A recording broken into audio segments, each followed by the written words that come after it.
To access the reporting function in BrightPay, please click on the Analysis tab. This option allows you to create a customized report of your choice. The parameters and aspects of the report can be defined by you and saved for future use. To create a new report, select New on the toolbar menu, followed by the type of report you require. Enter the report name. Select which pay schedule you want to use. Under Periods, choose the period or periods you wish to run the report for using the drop-down menus. Select if you wish to report on employees, departments, or both employees and departments totals.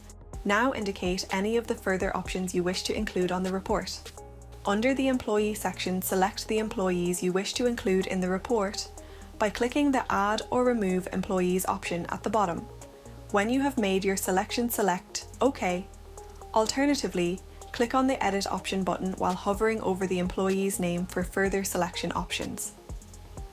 Under the Columns section, select the information you would like to include in your report by clicking the Add Remove Columns button. To clear the current settings, simply click None at the top of the screen to begin again. To retain your selections, select OK. To reorder the column selected, simply select and drag each column to the position required.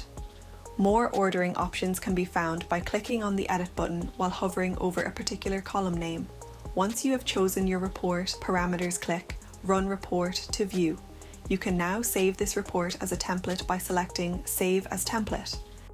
Name your report template and click Submit. You can find your template on the menu bar and by selecting the More drop-down menu.